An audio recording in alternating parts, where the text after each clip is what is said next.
question that I keep getting posed is, what fuel should I be storing?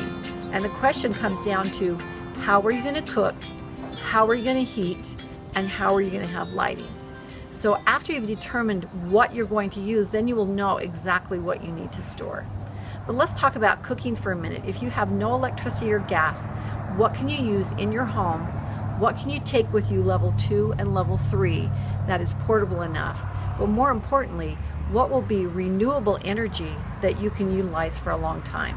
Let's talk briefly about these two that are not renewable energy, but the good old standbys, the propane cookers, and of course if you've got lots of propane on hand, you're in good shape.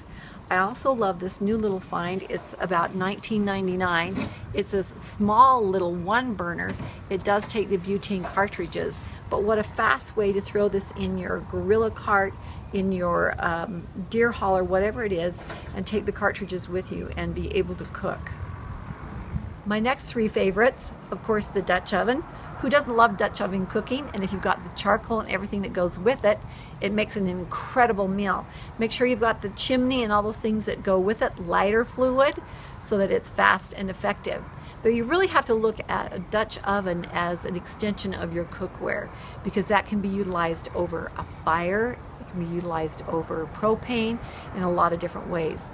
I've also added a cast iron teapot so that you can utilize any fuel that you're using, wood, etc., fire. You can put this over it, heat some water, put it in your hot water bottles for your sleeping bag. Yeah, that's all. I'm all about the hot water. Here's my next favorite. This is the Volcano. You may or not be familiar with it. It does collapse down quite small. These legs climb up.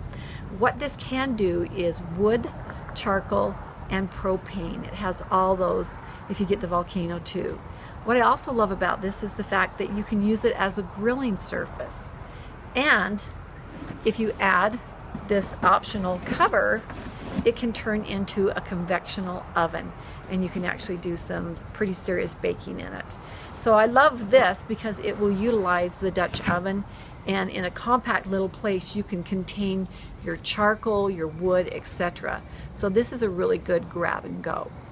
My favorite, very fuel efficient, I feel, is the rocket stove. This is something you can actually buy, or you can actually make it out of number 10 cans and soup cans. So go Google search it if you want to make it. This one I actually purchased, but in effect, a little bit of kindling down here, and there is an air chamber at the very bottom here, will make the flame just burst out of here. So it's concentrated heating right where you need it.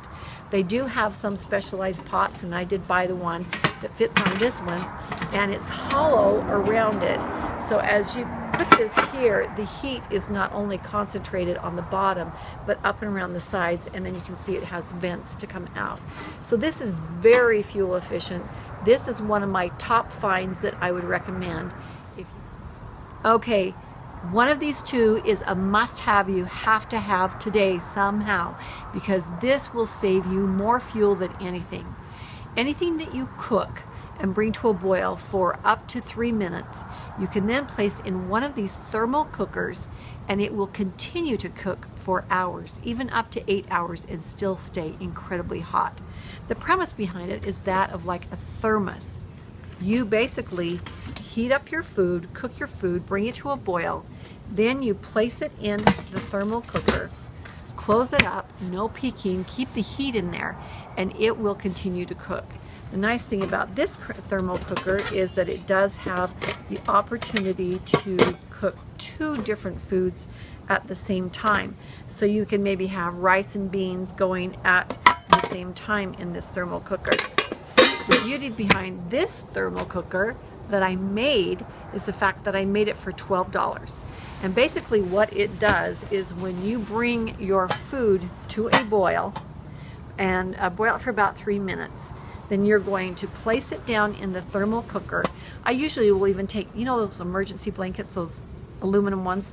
I line it in here just to keep it nice and fresh. Put the lid on and then leave.